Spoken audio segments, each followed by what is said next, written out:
Good morning students.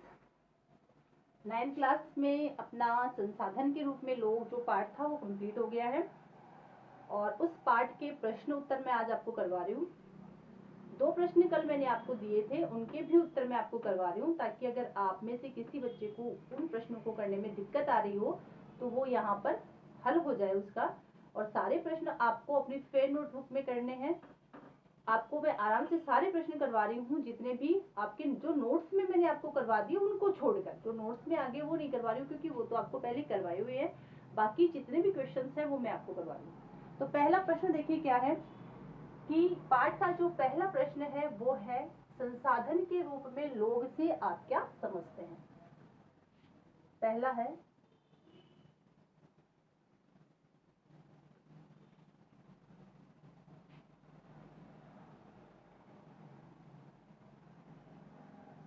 ये पाठ का नाम ही उठाया है से आप क्या समझते हैं।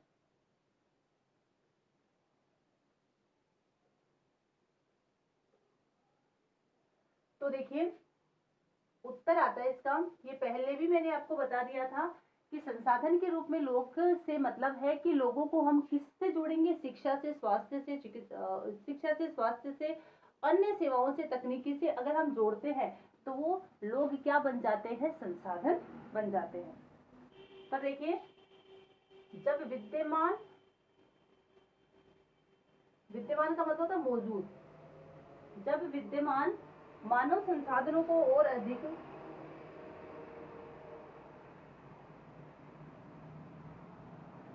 मानव संसाधनों को और अधिक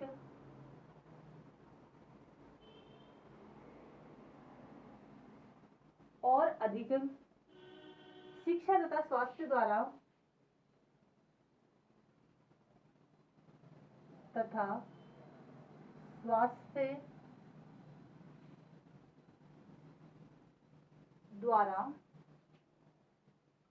और विकसित किया जाता है,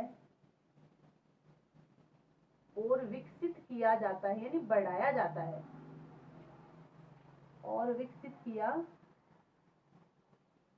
जाता है, तब हमें मानव पूंजी न्यूनतम, तब उससे हम मानव पूंजी निर्माण कहते हैं। यानी मानव पूंजी निर्माण का मतलब मानव संसाधन से ही है, तब उसे हम मानव पूंजी निर्माण कहते हैं, जो भौतिक पूंजी निर्माण की ही भांति देश की उत्पादक शक्ति में वृद्धि करता है। जो भौतिक पूंजी निर्माण की भांति ही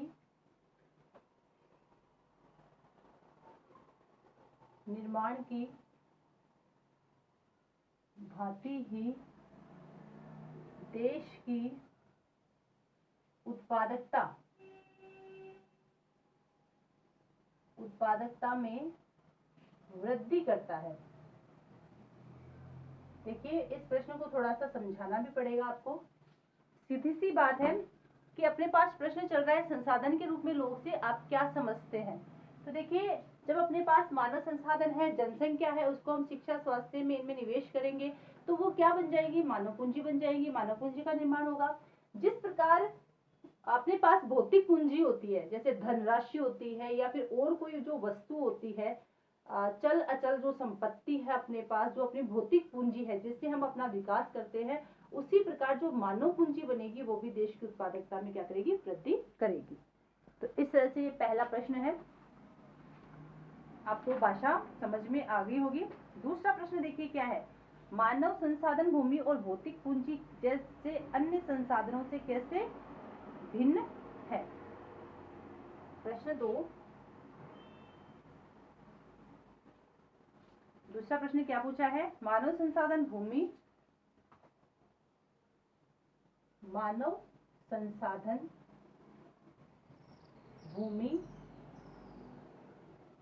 और अन्य भौतिक, अनेक भौतिक पूंजी पूंजी से कैसे भिन्न है। प्रश्न बहुत बढ़िया है, कैसे भिन्न है। क्वेश्चन देखिए, प्रश्न को समझने का प्रयास कीजिए। क्या कहा गया है कि मानव संसाधन जो है वो अपने पास जो भौतिक पूंजी है, जैसे अपने पास धन है, अपने पास घर है, कोई दूसरी जमीन है, जायदाद है, चल अचल जो संपत्ति है, उनसे श्रेष्ठ कैसे है, उनसे अलग कैसे है, उनसे भिन्न कैसे है। यानी जो मानव संसाधन है और जो भौतिक पूंजी अपने पास है उनमें अंतर क्या है, श्रेष्ठ किस तरह से है। तो बहुत बढ़िया प्रश्न है ये। इसका उत्तर देखिए, तो प्रश्न से ही हमेशा उत्तर की शुरुआत आपको करनी है। जैसे प्रश्न पूछता है वैसे ही आपको यहाँ से उत्तर लेना है। तो उत्तर देखिए क्या है कि मानव संसाधन भूमि और अन्य भौतिक पूंजी से कैसे भिन्न है या श्रेष्ठ है। तो देखिए उत्तर, उच्च आय से, पहले मैं आपको लिख देती हूँ उसके बाद में इसको समझा दूंगी। न केवल शिक्षित और स्वस्थ लोगों को लाभ होता है, न केवल शिक्षित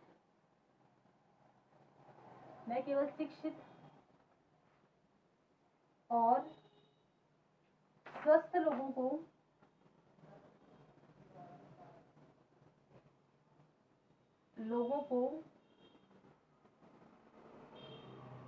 लाभ होता है, शिक्षित लोगों को लाभ होता है, बल्कि समाज को भी अप्रत्यक्ष तरीके से लाभ होता है। ये भी बात हमने, ये जो पॉइंट आया था उसको बहुत अच्छे से क्लियर किया था हमने। बल्कि समाज को भी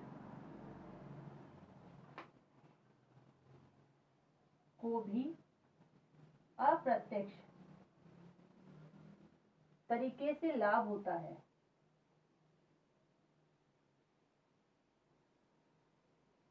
अप्रत्यक्ष तरीके से लाभ होता है, क्योंकि शिक्षित और स्वस्थ जनसंख्या का लाभ उन लोगों तक पहुंचता है जो उतने शिक्षित नहीं है। अगर हम वास्तव में बात करते हैं तो वास्तव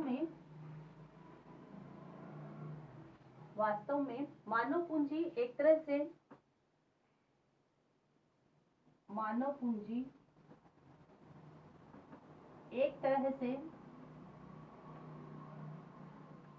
तरह से अन्य संसाधनों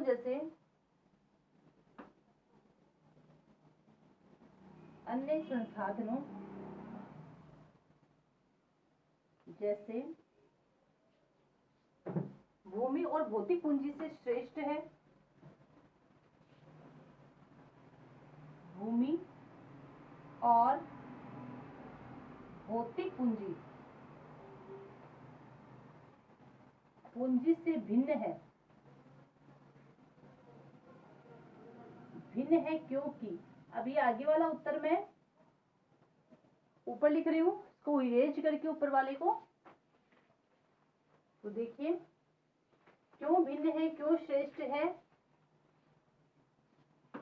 क्योंकि मानव संसाधन भूमि और पूंजी का उपयोग कर सकता है, क्योंकि मानव संसाधन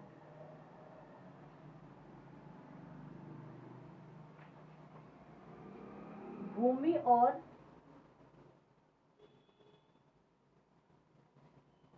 पूंजी का उपयोग कर सकता है,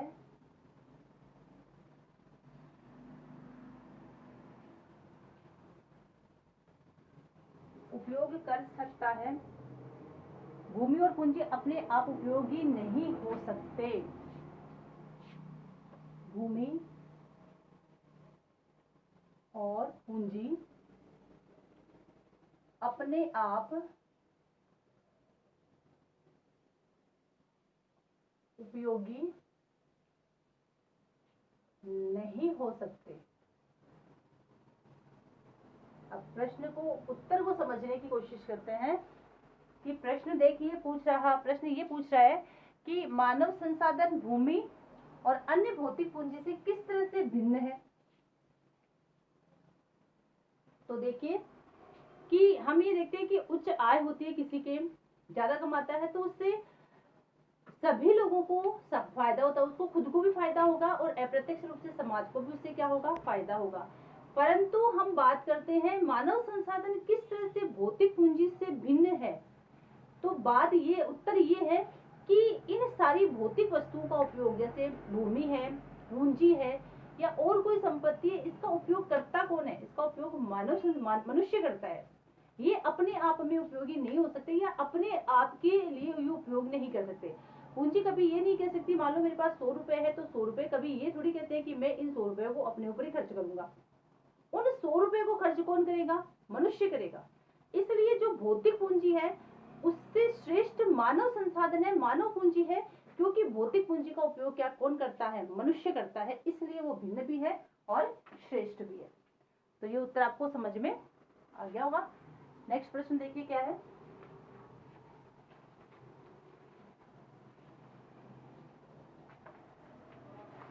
नेक्स्ट प्रश्न है कि मानव पूंजी निर्माण में शिक्षा की क्या भूमिका है। थर्ड प्रश्न देखिए, मानव पूंजी निर्माण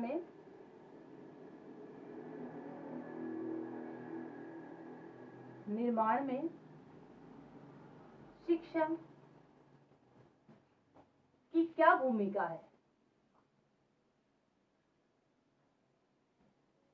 शिक्षा की क्या भूमिका है, ये टॉपिक बहुत लंबा चला था अपना, शिक्षा स्वास्थ्य वाला बिंदु बहुत अच्छा चला था, बेरोजगारी वाला क्लियर किया था मैंने आप लोगों को सारा।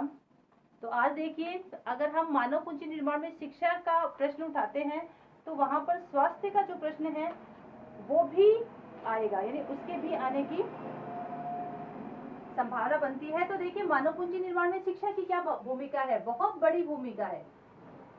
मानव पूंजी निर्माण में शिक्षा की अहम भूमिका है। तो प्रश्न से शुरू करते हैं, मानव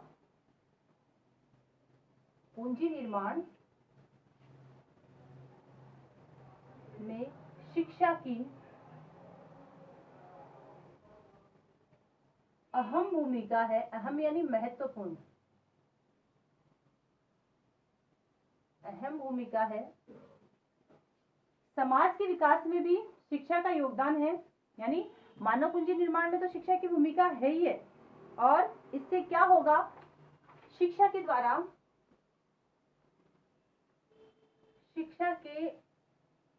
द्वारा मानव जनसंख्या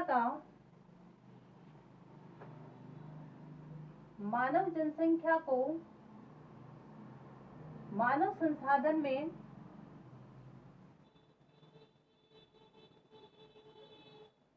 संसाधन में परिवर्तित किया जा सकता है,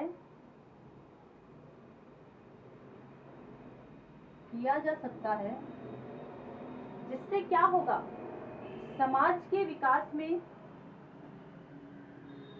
जिससे मानव पूंजी का निर्माण होगा, वह इससे समाज के विकास में भी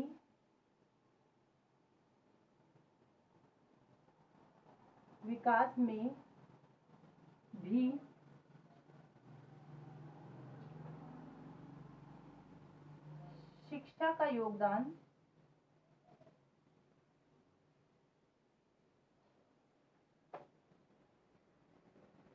बढ़ेगा। यह क्या करेगा इससे, यानी जब मानव पूंजी की शिक्षा के द्वारा मानव पूंजी का निर्माण होगा तो उससे राष्ट्रीय आय और सांस्कृतिक समृद्धि में वृद्धि होगी। इससे राष्ट्रीय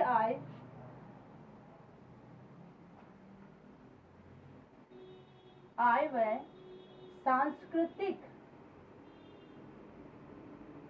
समृद्धि में वृद्धि होगी।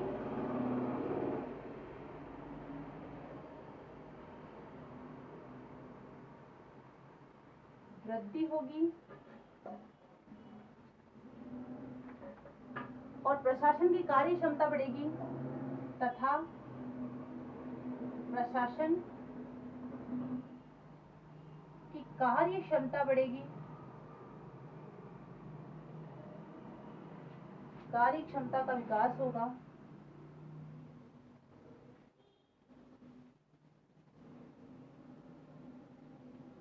क्षमता का विकास होगा तथा मानव जनसंख्या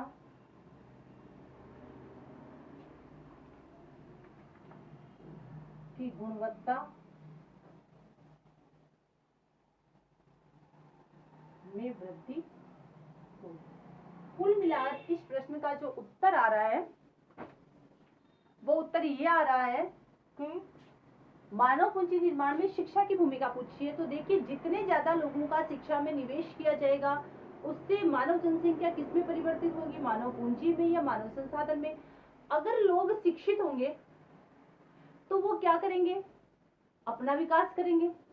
अगर एक परिवार का विकास होता है तो परिवार से ही जुड़कर समाज बनता है, तो समाज का विकास होगा। समाज का विकास हो रहा है तो उस शहर का विकास होगा, शहर का विकास हो रहा है तो उस राज्य का होगा, राज्य का हो रहा है तो पूरे देश का होगा।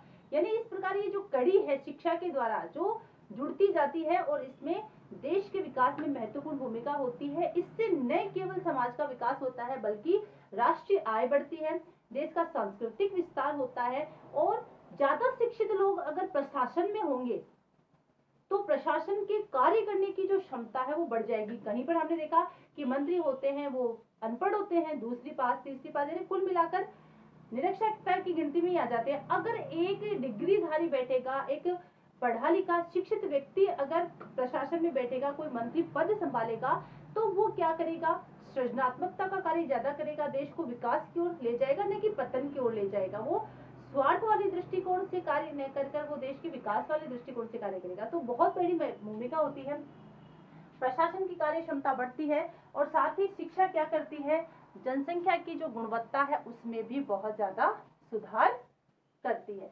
तो ये जो प्रश्न है आपको समझ में आ गया होगा, आपको इस अपनी नोटबुक में इसको करना है। अगला देखिए, इसी तरह से आपको मानव पूंजी निर्माण में स्वास्थ्य की क्या भूमिका है, ये प्रश्न मैं आज आपको करने के लिए दे रही हूँ। तो इसी के अकॉर्डिंग इसको उठाना है आपको। मानव पूंजी निर्माण में स्वास्थ्य की भूमिका वाला प्रश्न आपको खुद करना है गृह कार्य के रूप में।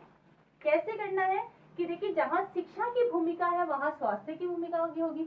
जितने ज्यादा लोगों का स्वास्थ्य के क्षेत्र में निवेश होगा उतनी ज्यादा लोग डॉक्टर्स ज्यादा बनेंगे, चिकित्सक ज्यादा होंगे। तो देश में जो बीमारियां हैं, जो दिन प्रतिदिन बीमारियों का विस्तार हो रहा है, उन पर नियंत्रण हो रहेगा, उन पर रोक लगेगी, नई नई दवाइयों का इनमें मतलब खोज होगी, उनका विकास किया जाएगा, आविष्कार किया जाएगा और उसके माध्यम से लोगों को क्या रह जाएगा, स्वस्थ रहना सिखाया जाएगा, स्वस्थ रहने में वृद्धि होगी, लोगों के स्वास्थ्य में सुधार होगा, स्वास्थ्य में सुधार होगा तो लोगों का ज्यादा से ज्यादा शिक्षा में निवेश होगा।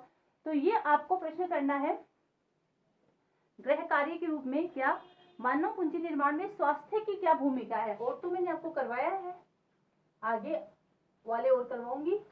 तो गृह कार्य में देखो, मानव पूंजी निर्माण